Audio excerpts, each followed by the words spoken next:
Hello, I'm Sebastian Andrew. I'm a little out of breath. I just had to run down to get my mail.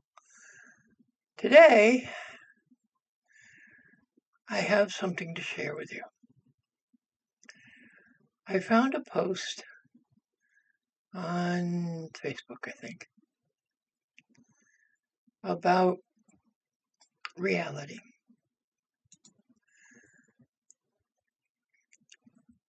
And it's kind of reality with quantum physics mixed in. So it relates to the concept of a particle is in many places until it's observed, and then it's in one place. So that would make me think that without an observer, there may not be a physical reality at all, except for what we observe. So that there are little bits of reality and a whole chunk of belief. I mean, if you stop to think about it, and this puts into mind the glitches that we are collecting now, that we are finding in our reality. Reality is, or could be, a state of possibility.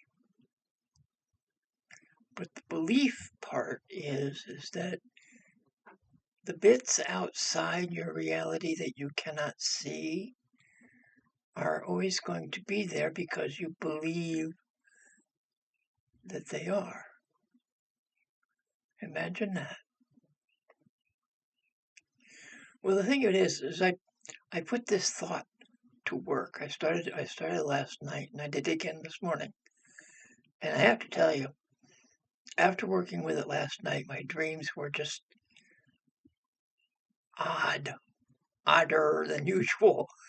But they were educational. Because when I woke up this morning and actually thought about what I had dreamed, a lot of questions came up with one, why was I dreaming about a place I haven't been to in like forever?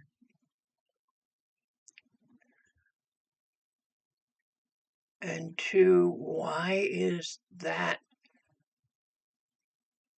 point of my past existence stuck in my mind as home? So I've got a little bit of digging to do in my psyche to figure out why I'm stuck in Shenango Forks.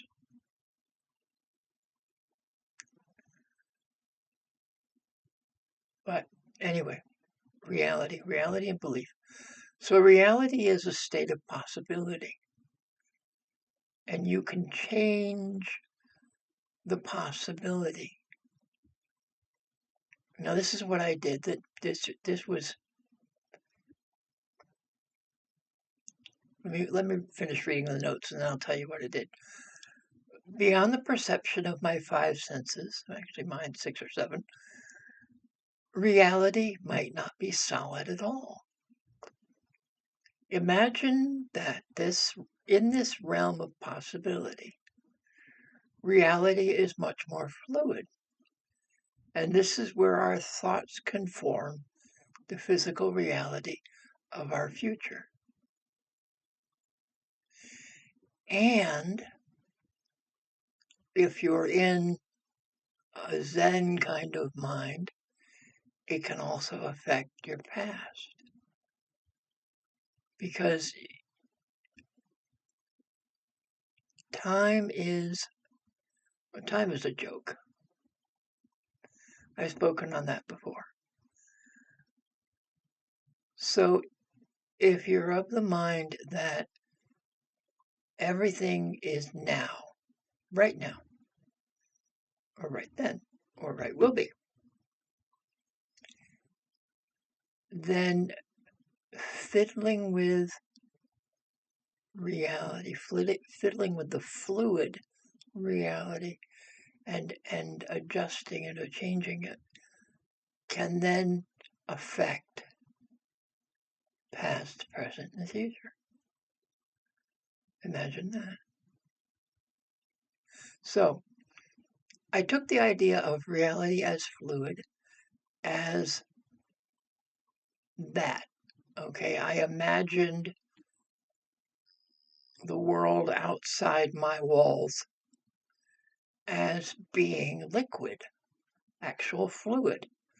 And what I saw in my head was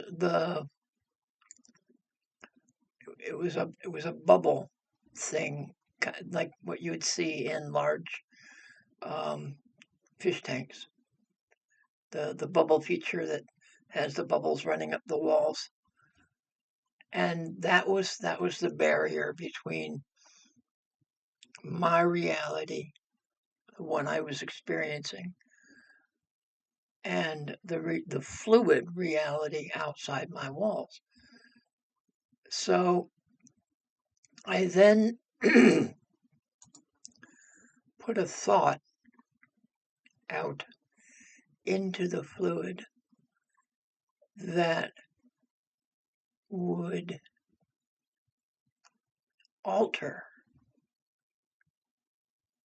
that fluid reality. I don't want to tell you what I did for two reasons. One, it's mine, it's personal, private.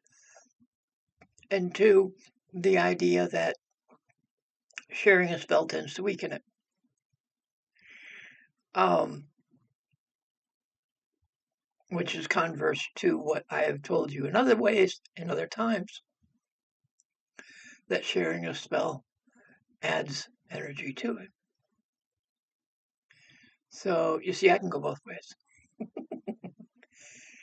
It's kind of the devil's advocate part of me is that I can go one way or the other, or some way new entirely. It's that's the idea is you can change.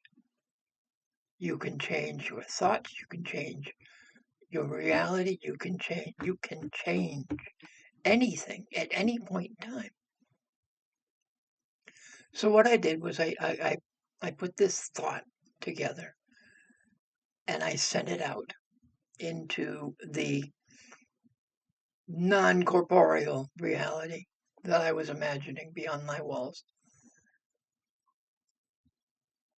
And I went to sleep. And like I said, I had a very odd dream. I had a very odd number of dreams. Um, the one I remember before I finally woke up this morning was I was on a bus, like a Greyhound, and for the first part, my uncle was driving. I don't think my uncle has ever driven a bus, but he was driving. And I told him to drop me at the bottom of the hill and I would walk home. He was fine with that. Well, at some point, I got a flicker in the dream and the driver changed. And it became Adam Driver, which is rather interesting considering I like that man. He's a very good actor. And if you can pull him out of his Star Wars persona, you can see that he does have um, a better range than just bad guys. Um, I liked him in the dinosaur movie. That was good. But anyway, he was the next driver, and we stopped at the station, which there's no station there. in Binghamton. In fact, the place where the station was in my dream, I don't think is there anymore. It's the space that the station was in from what I remember of that point along the road in Binghamton, was a mechanic's shop, and behind it was an architect's office. I don't think the architect's office is there anymore, but I do know the mechanic is still there. Well, at least his building is still there. So it was just odd that my dream had placed it there. So I ended up in the bus station. I ended up interacting with my bus driver, and through a number of um, problems, I missed the bus. But that wasn't such a bad thing because, like I said, the station was right there at the bottom of the hill or close to it. So the walk wouldn't have been that far. Now, the thing of it is the distance from the bottom of that hill to the point that I was calling home is about, I want to say, is about 10 miles.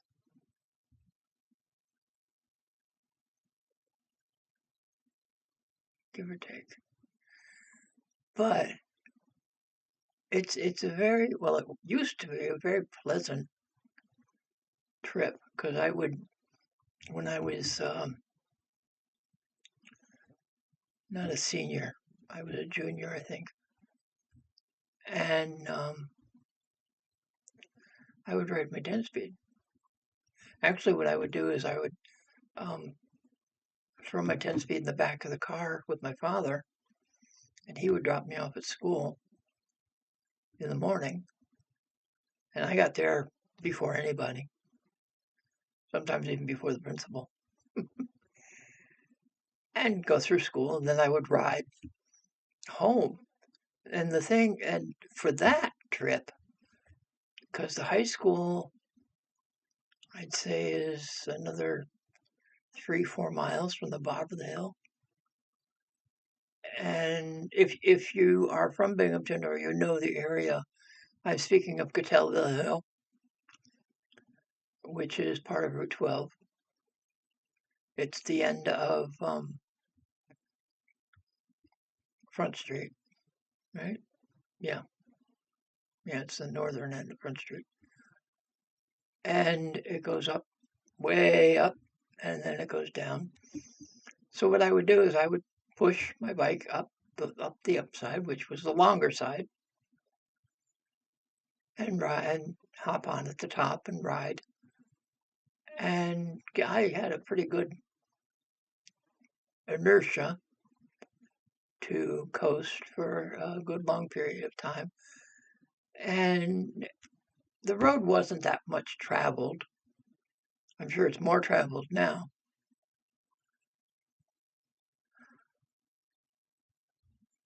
But walking it, I can't see myself doing that, at least a lot of the time. So anyway, dream out of the way. Once I was awake enough and focused, I did another reality experiment. I created another spell, ball of energy, thought, whatever you want to call it, put it together, send it out into the fluid, and I felt a change.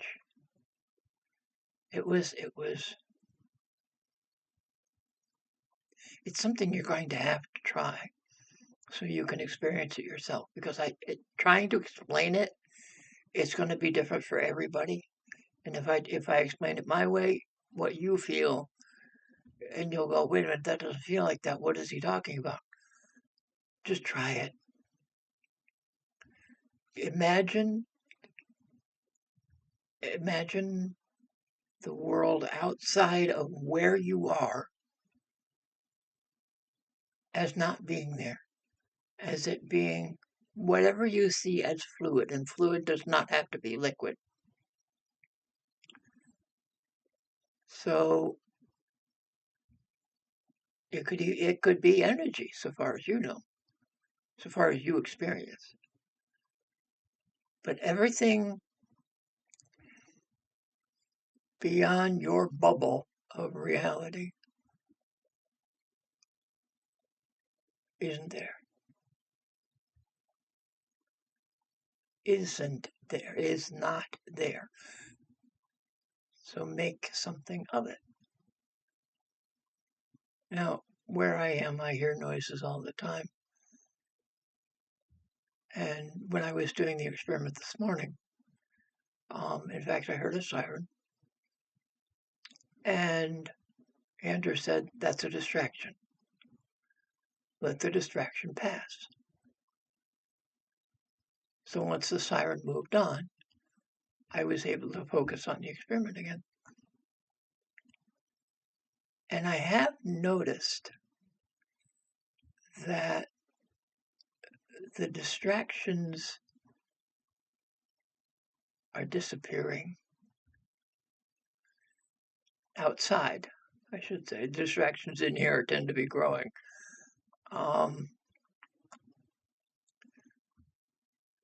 But like I said, focus on what you want to do. Put it together, create a bubble, send it out, and believe that it does whatever it is you want it to do. And wait and see. That's what I'm doing right now, is waiting. So it's going to be interesting to see what happens. But imagine the reality beyond your walls, beyond your space, as being something you can work with rather than work against.